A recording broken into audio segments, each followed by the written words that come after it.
Very good morning, friends. We are on problem number 25 of NPO.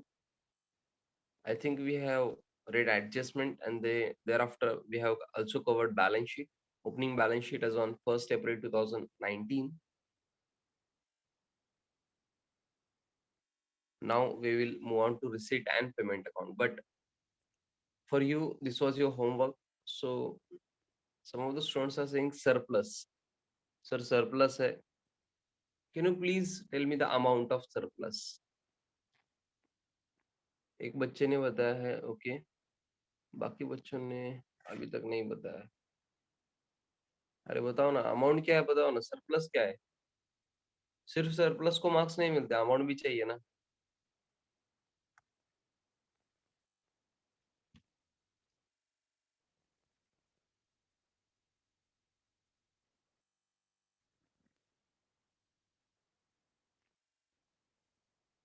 Someone is saying 80,200, someone is saying 84,800, okay?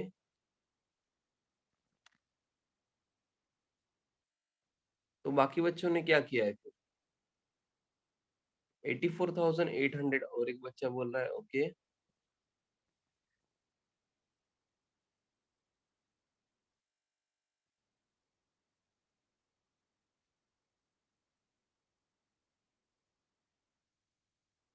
अरे बताओ ना, बाकी बच्चों ने नहीं किया है। सर हम क्यों करें सर? आपने तो बोला था कि आप क्लास में लेने वाले हो, बट मैंने ये भी बोला था कि आपको ट्राई करना है एज अ होमवर्क। वो तो आपने नहीं सुना। Okay, let's quickly start receipt and payment account. चलो आंसर बाद में देखेंगे। हाँ, जहाँ पे भी एडजस्टमेंट्स वगैरह है, आपको क्या करना है, मुझे इन्फॉर्म करना है। ओके, मेरे पास एडजस्टमेंट नंबर भी नहीं है, टिक मार्क भी नहीं है, but I have question. Okay, question मेरे पास है और हार्ड कॉपी बुक की मेरे पास है, बट आपको इन्फॉर्म करना है। ओके, ये मेरा एग्जाम नहीं है, आपका एग्जाम है, तो आपको क्या करना है, आपको इन्फॉर्म करना है सर एडजस्टमेंट है और ओपनिंग बैलेंस शीट में एक आइटम भी है, टिक मार्क है, तो वो भी बताना है। Okay, yes. So receipts and payment account में रिसीट साइड में टू बैलेंस ब्रॉट डाउन है, to balance brought down 12,000 rupees. ये क्या है? ये ओपनिंग बैलेंस है। ओपनिंग कैश बैलेंस दिखता है क्या बच्चों? देखो चेक करो, ओपनिंग कैश बैलेंस देखो।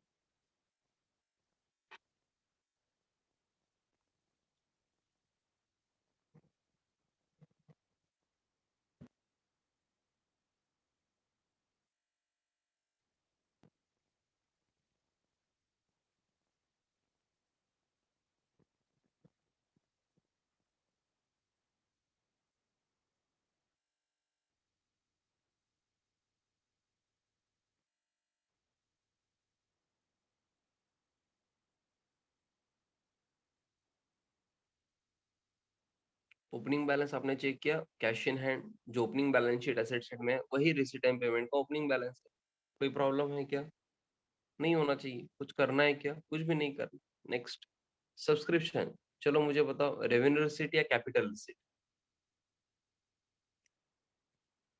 रेवेन्यू रिसीट है या कैपिटल रिसीट?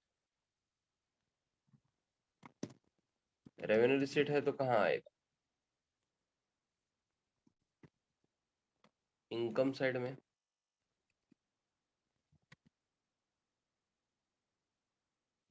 1,05,000। एडजस्टमेंट नंबर भी है, adjustment number 1 and tick mark भी है। ओके, नो इश्यूज, हम कंसिडर करेंगे ना, इसलिए मैंने इनर कॉलम में लिखा है 1,05,000। चलो पहले ओपनिंग बैलेंस शीट में क्या है चेक करो। ओपनिंग बैलेंस शीट में है आउटस्टैंडिंग सब्सक्रिप्शन 8,000 रुपीज। आपका कॉन्सेंट्रेशन लेवल अगर 200% है तो ही आपको समझेगा, अदरवाइज नहीं समझेगा। बहुत बेसिक है, बट आपको विदाउट कॉन्सेंट्रेशन ये नहीं समझ सकता। ओके, आपको करंट ईयर पता होना चाहिए। Current year is 1920,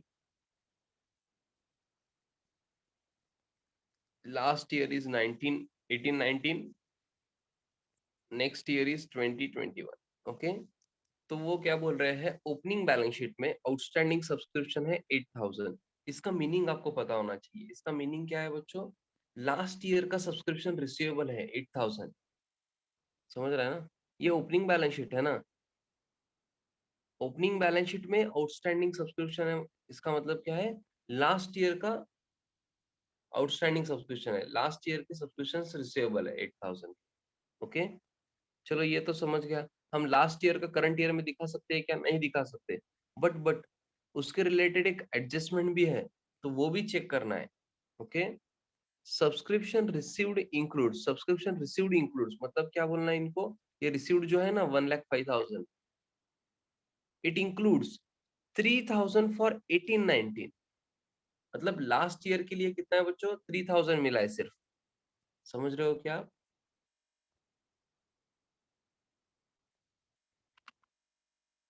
last year का 8,000 जो रिसीवेबल था ना, उसमें से 3,000 मिले हैं सिर्फ।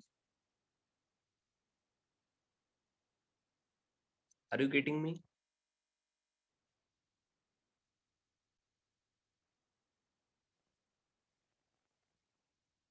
ये मीनिंग समझ रहा है क्या? इफेक्ट बाद में देखेंगे बच्चों, मीनिंग समझ रहा है क्या? देखो, ओपनिंग बैलेंस शीट में रिसीवेबल कितना है लास्ट ईयर का?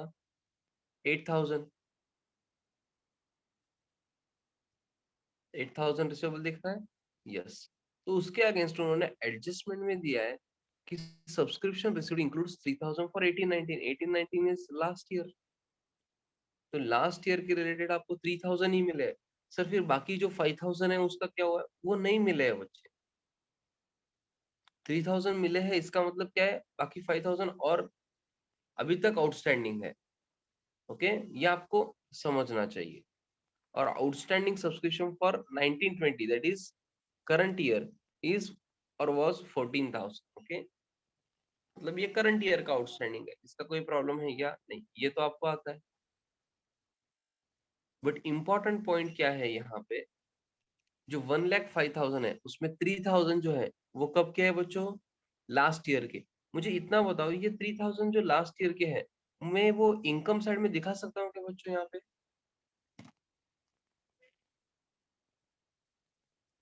नो। तो क्या करना होगा मुझे? लेस। मैं लेस कितना करूंगा ये बताओ मुझे।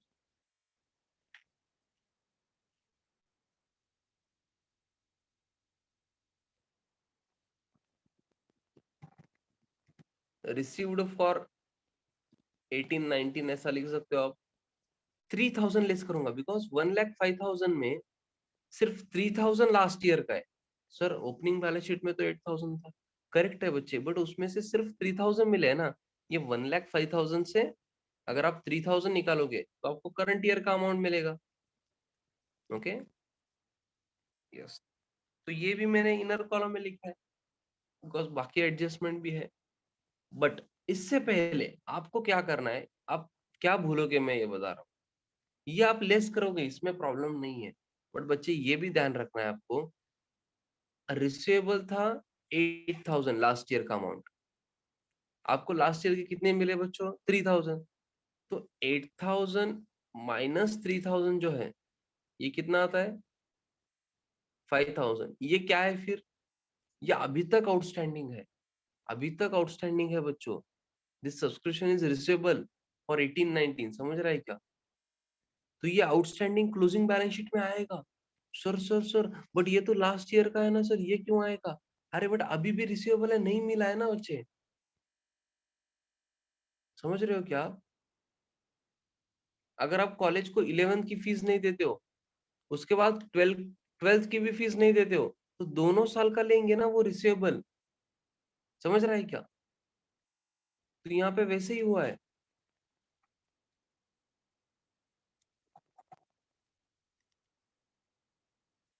8,000 लास्ट ईयर के रिसीवेबल थे, करंट ईयर में 3,000 हमें मिले related to last year. But अभी भी 5,000 आउटस्टैंडिंग है, तो इसका इफेक्ट भी आएगा। कहाँ आएगा? आउटस्टैंडिंग सब्सक्रिप्शन का इफेक्ट कहाँ जाएगा बताओ ना? अभी भी रिसीवेबल है 5,000 लास्ट ईयर के रिलेटेड, अभी भी रिसीवेबल है, तो कहाँ लिखोगे? एसेट साइड में या लायबिलिटी? रिसीवेबल है तो कहाँ जाएगा? एसेट साइड में। Very good. Outstanding subscription for last year लिख सकते हो या 18-19 ऐसा लिख सकते हो। ओके, 5,000।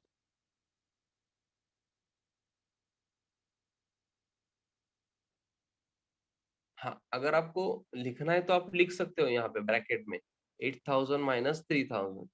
ओके, बट लॉजिकली समझना चाहिए आप।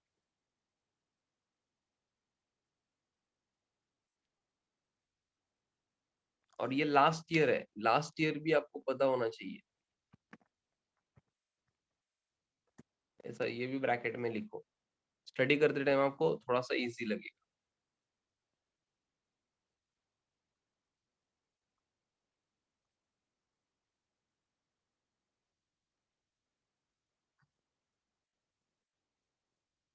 बच्चे ये इफेक्ट भूल जाते हैं, वो लेस करते हैं इनकम एंड एक्सपेंडिचर में, करेक्ट लेस करते हैं 3,000, बट एसेट साइड का एक इफेक्ट भूल जाते हैं। ऐसा नहीं करना है मुझे।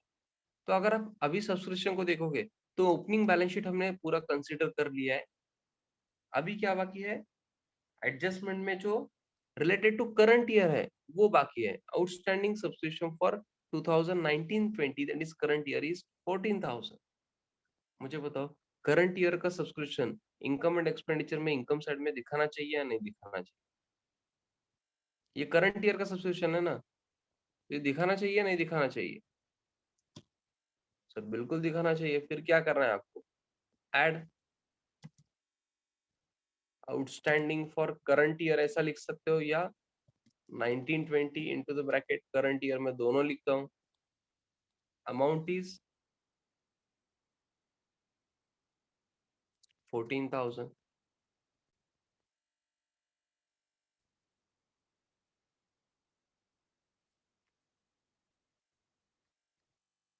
ये आउटर कॉलम में कितना आता है, 1,16,000। Okay,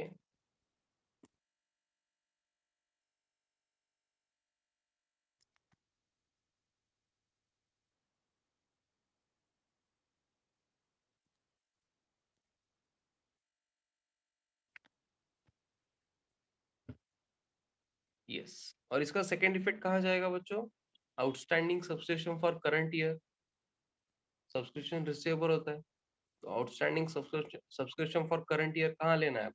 second effect balance sheet asset side में, बिकॉज दिस इज रिसीवेबल। तो आप कैसे लिख सकते हो, outstanding subscription for current year लिख सकते हो, एंड 1920 भी लिख सकते हो। ओके, कोई प्रॉब्लम नहीं है। 14,000 था ना।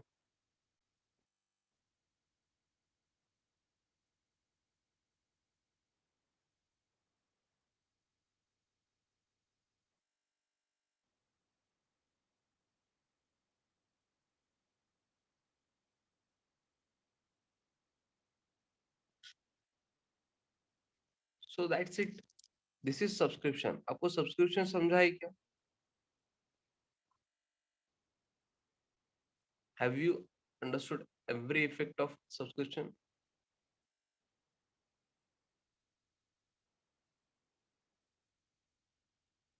हाय हेलो, कहाँ पे हो बच्चों? अरे सो के लेक्चर नहीं देख रहे हो ना, उठो। उठो बच्चों उठो। अच्छा नहीं लगता है, एनपीओ टॉपिक है। हाँ, बाकी टॉपिक जैसे नहीं है बच्चों, थोड़ा सा दिमाग लगाना पड़ता है। तो आपको क्या करना है, अच्छे से सुनना है और अच्छे से लिखना भी है नोटबुक में।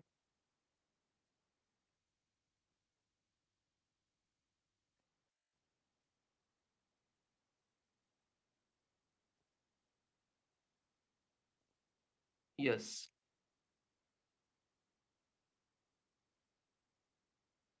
आई होप आपको समझा है। सब्सक्रिप्शन के रिलेटेड जो एडजस्टमेंट थे वो हमने कवर किए, and you have understood the same. अभी इस क्वेश्चन में क्या और मैं कॉम्प्लेक्स कर सकता हूँ? इस क्वेश्चन में क्या कॉम्प्लेक्स हो सकता है रिलेटेड टू सब्सक्रिप्शन?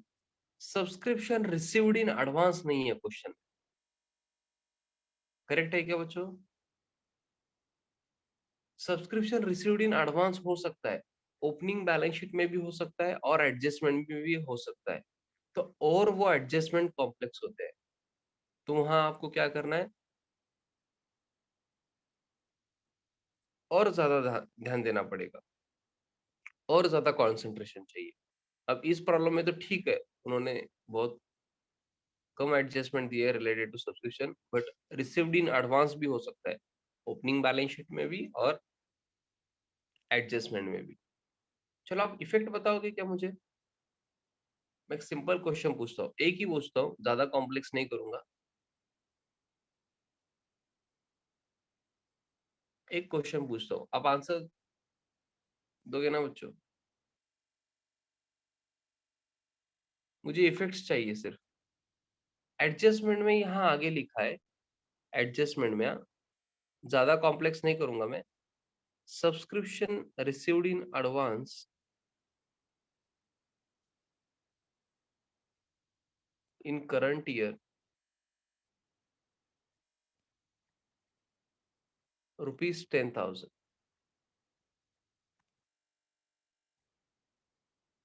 मुझे बोलो, ये आप 10,000 लेस करोगे या ऐड करोगे इनकम एंड एक्सपेंडिचर में, वो बताओ पहले।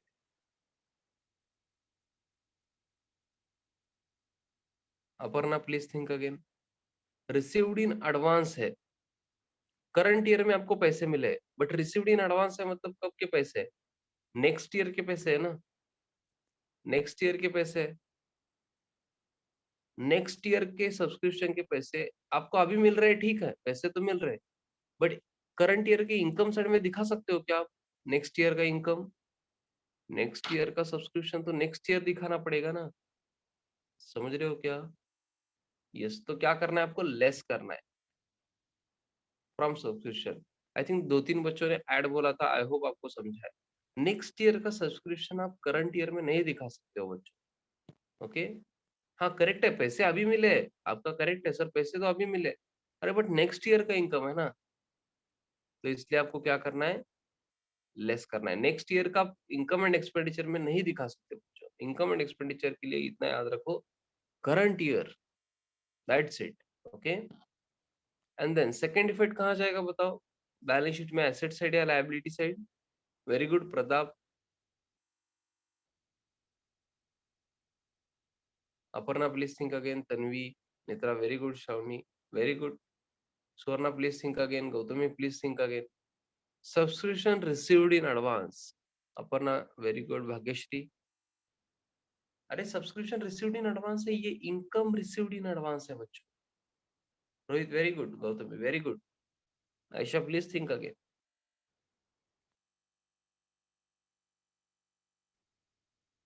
कुछ बच्चों को बहुत ज्यादा स्टडी की रिक्वायरमेंट है, मैं बोल रहा हूँ, मतलब बहुत ज्यादा स्टडी करना चाहिए आपको। मैं स्पेसिफिकली नाम लेके नहीं बोलूंगा, अगर आपके आंसर कंटिन्यूअसली रॉन्ग आ रहे हैं तो आप थोड़ा सा सोचो उसके बारे में। Okay, very good Digambar. Subscription received in advance is just like income received in advance.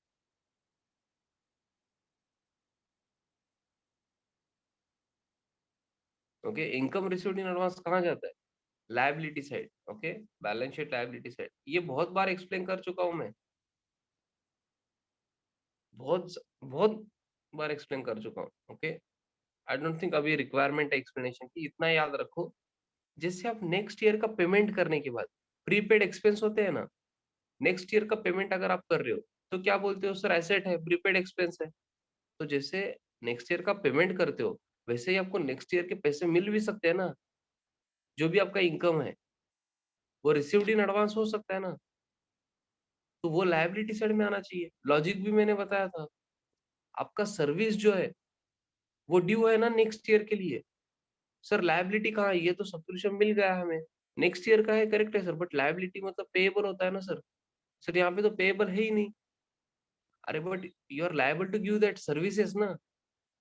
अगर वो सब्सक्रिप्शन पे कर रहे हैं नेक्स्ट ईयर का, तो ये जो भी क्लब है, इसका नाम क्या है, मोरिया, मोरिया स्पोर्ट्स क्लब जो है, उनको सर्विसेज देने हैं ना next year, so they are liable to give their services in the next year, इसलिए लायबिलिटी साइड में आता है वो। I hope you are getting me. आपको मैंने चार्ट वगैरह बना के दिया है, income received in advance, outstanding income, prepaid expense, outstanding expense, वो डेली आपको दो तीन बार देखना है जब तक आपको क्लैरिटी नहीं आती है। लॉजिक से सोचना पड़ेगा आपको। ओके, ऐसा लर्न करके नहीं होगा, कुछ बच्चे लर्न करके बैठे हैं। ये टॉपिक में जो लर्न करेगा ना वो 100% फंसने वाला है। Okay, yes. Next, entrance fees क्या करोगे? थोड़ा सा क्विकली बताओ, चलो होमवर्क था। हाँ, ये एडजस्टमेंट मैंने लिया है, रिसीव्ड इन एडवांस का लिखना नहीं है।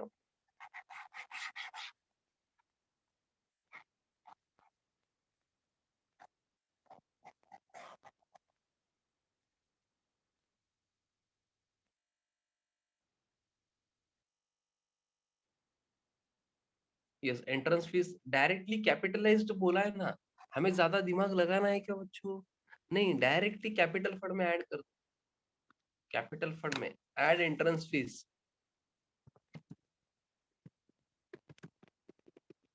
कैपिटलाइज्ड ऐसा लिख सकते हो नीचे आप,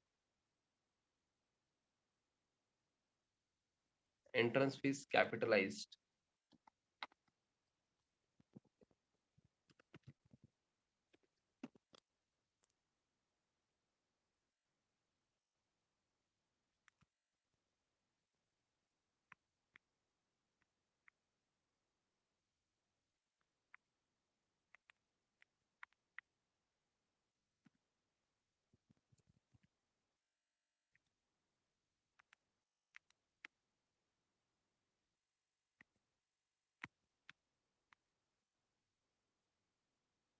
यस, मुझे बताओ इनर में कितना आएगा? इनर कॉलम में 73,800।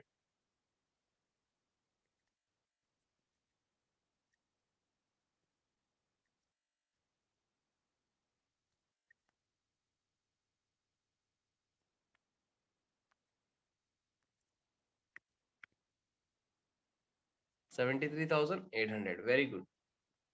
एंट्रेंस फीस रिलेटेड और कुछ है क्या? नहीं है।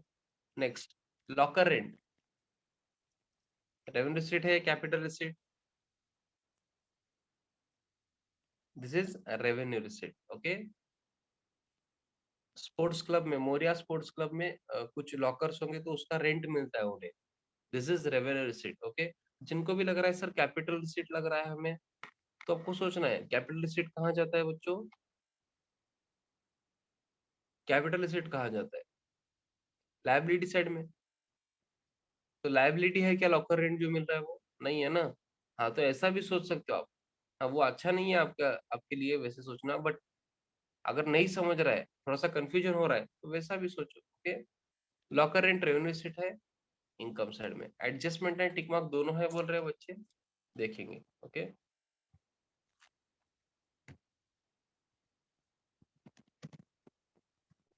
Bye locker rent amount is 1,500। चलो, टिक मार्क भी है और एडजस्टमेंट है। टिक मार्क मतलब क्या है? ओपनिंग बैलेंस शीट में कुछ तो है, कुछ तो है मतलब क्या है देखो ना, आउटस्टैंडिंग लॉकर रेंट 500 दिख रहा है, बैलेंस शीट एसेट साइड में आउटस्टैंडिंग लॉकर रेंट 500 दिख रहा है, मतलब ये कब का है लॉकर रेंट? लास्ट ईयर का रिसीवेबल है। समझ रहा है क्या आपको? सर आपको कैसे पता चला सर ये रिसीवेबल है या पेएबल है? हमें तो आउटस्टैंडिंग दिख रहा है। अरे बच्चा, एसेट साइड में है, एसेट साइड में मतलब रिसीवेबल होगा या पेएबल?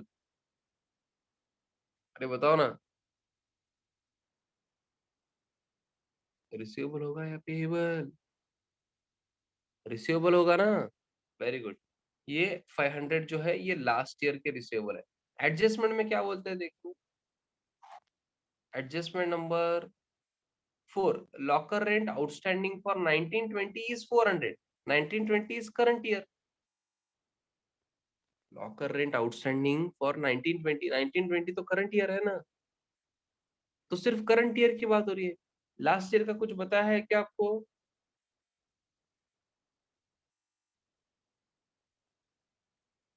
नहीं बताया, तो क्या अज्यूम करना है फिर?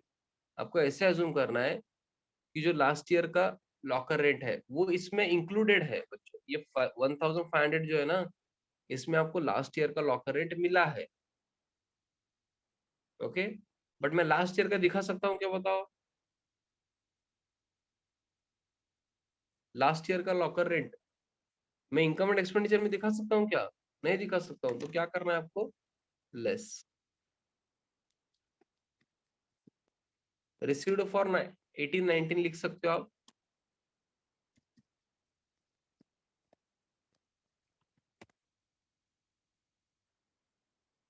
या रिसीव्ड फॉर लास्ट ईयर। या कुछ कॉलेजेस में क्या करते हैं, या मैंने भी आपको बताया होगा, आउटस्टैंडिंग फॉर लास्ट ईयर ऐसा भी चलता है। मतलब लास्ट ईयर का वो आउटस्टैंडिंग था, आउटस्टैंडिंग ऑफ लास्ट ईयर ऐसा भी चलेगा। ओके, तो वर्डिंग्स में आपको कंफ्यूज नहीं होना है। हाँ, यहाँ और लिख के मैं वो भी लिखता हूँ, आउटस्टैंडिंग ऑफ लास्ट ईयर और 18-19। मीनिंग समझ रहा है क्या आपको? मीनिंग समझ रहा है क्या? मैं थोड़ा सा अमाउंट वगैरह नीचे लेता हूँ फिर।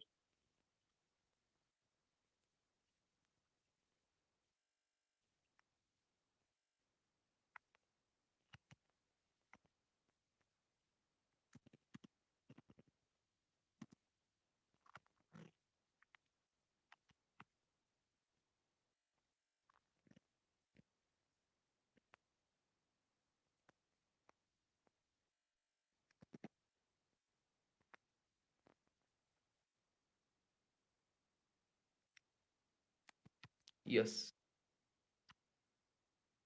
सो आप रिसीव्ड फॉर 18-19 लिख सकते हो, या आउटस्टैंडिंग ऑफ 18-19। मतलब तब आउटस्टैंडिंग था, तो अब मिल गया है, तो इनकम साइड में तो नहीं दिखा सकते अब। ओके। हाँ, अभी एक बच्चों को क्वेरी होती है, सर 500 रिसीवेबल था, आपने ले लिया, 500 मिल गए, तो और कुछ करना है क्या? कुछ नहीं करना है। जैसे सब्सक्रिप्शन का था वैसे नहीं है ये। समझ पा रहे हो क्या?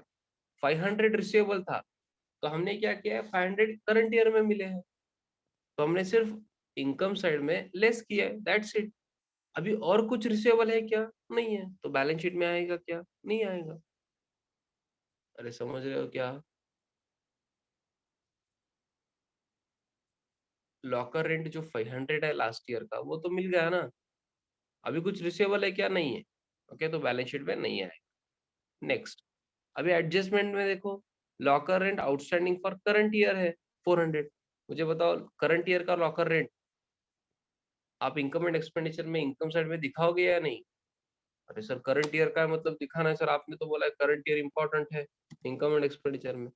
Outstanding for 1920, that is current year 400। चलो इतना ही कवर करना था। इनकम एंड एक्सपेंडिचर में तो इफेक्ट हो गए हैं। चेक करो आपका करेक्ट है क्या। जिनका भी रॉन्ग आंसर आया है उनको करेक्शंस करने हैं। जिन्होंने कुछ नहीं किया उनको तो क्या कॉपी पेस्ट ही करना है। करेक्ट है ना?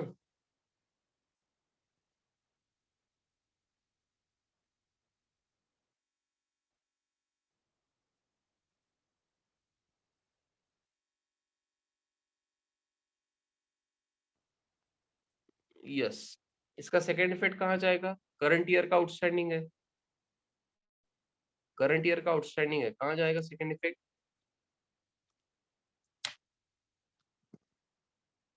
Balance sheet asset side, outstanding locker rent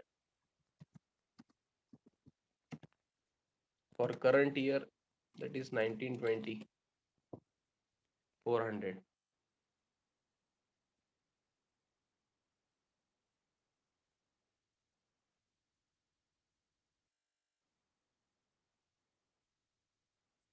हाँ, हर क्वेश्चन में 1920 नहीं होता है करंट ईयर। हाँ, अलग हो सकता है, आपको चेक करना पड़ेगा। ये तो कॉपी पेस्ट करोगे, करंट ईयर 1920 ही होता है ना सर। हाँ, इसलिए हर क्वेश्चन में हम current year, last year, next year लिखते हैं।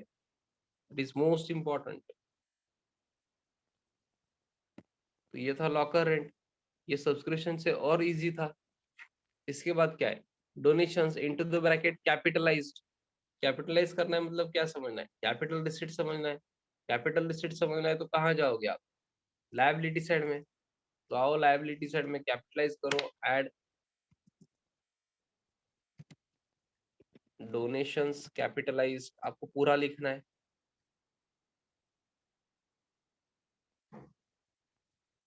800, तो कितना आएगा? 74,600। So this was receipt side. इसमें कोई प्रॉब्लम है क्या रिसीट साइड में?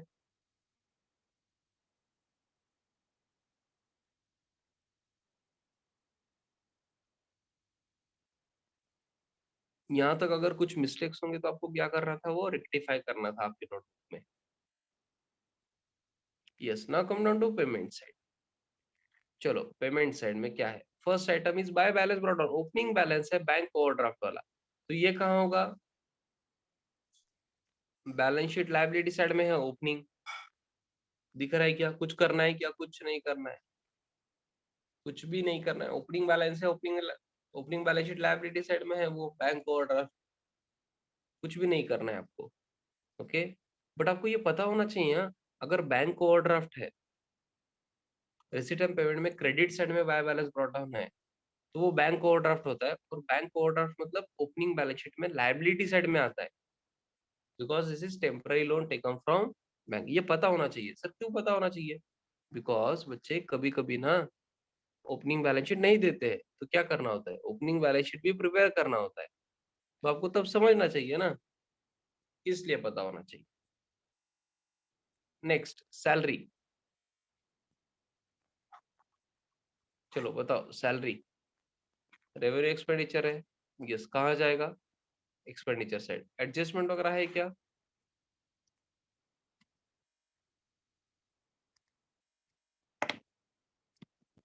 एडजस्टमेंट है,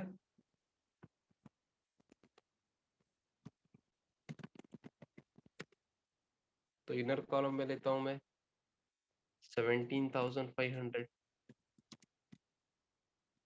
यस, टिक मार्क है, टिक मार्क है या एडजस्टमेंट है, सिर्फ टिक मार्क है क्या, टिक मार्क है तो outstanding salary opening balance sheet में दिख रहा है ना मुझे, ओपनिंग बैलेंस शीट में 4,000 है आउटस्टैंडिंग सैलरी।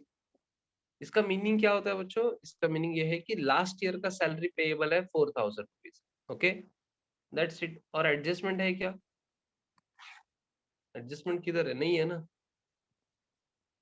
एडजस्टमेंट नहीं है, ओनली टिक मार्क है ना, तो इनको क्या बोलना है, सिर्फ ओपनिंग जो है आउटस्टैंडिंग सैलरी 4,000 है, दैट मीन्स लास्ट ईयर का सैलरी पेएबल है। ओके, यस सर, इसके रिलेटेड और कुछ बोला ही नहीं है, दैट मीन्स करंट ईयर का जो पेमेंट हुआ है ना, सुनो ना, करंट ईयर का जो पेमेंट हुआ है ना, इसमें लास्ट ईयर का सैलरी का भी पेमेंट है बच्चों। 17,500 में क्या करना है आपको, ये जो लास्ट ईयर का सैलरी पे किया है आपने, वो क्या करना होगा, ऐड या लेस, लास्ट ईयर की सैलरी दिखा सकते हो क्या आप इनकम एंड एक्सपेंडिचर में, अरे लास्ट ईयर की सैलरी दिखा सकते हो क्या, नहीं ना। हाँ, आप या तो ऐसा लिख सकते हो, आउटस्टैंडिंग ऑफ 18-19, और मैं दोनों लिख रहा हूं, एक ही लिखो आप, पेड फॉर 18-19। ओके, हाँ ये अंडरलाइन वगैरह थोड़ा सा अच्छे से लिखो, वहां पे आई थिंक हर जगह बोल्ड हुआ है, अंडरलाइन आपको क्या करना है, ये आइटम के बाद ही करना है, 4,000 है ना ये, हाँ, तो आउटर कॉलम में आएगा। जस्ट अ मिनट में ये थोड़ा सा चेंज करता हूँ फॉर्मेट, हाँ, 4,000 के नीचे ही अंडरलाइन चाहिए। ओके, उतना आपको आई होप प्रेजेंटेशन पता है। 17,500 लेस 4,000 कितना आता है बच्चों, 13,500।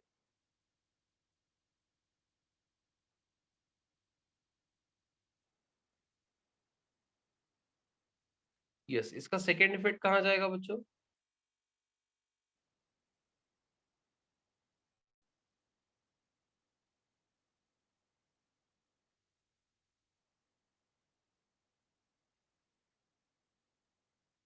Bhagyashree please think again. अरे बाकी बच्चे बताओ ना, सेकेंड इफेक्ट कहाँ जाएगा, very good Netra, Shravani very good. अरे सो रहे हो क्या, Tanvi please think again, Bhagyashree please think again.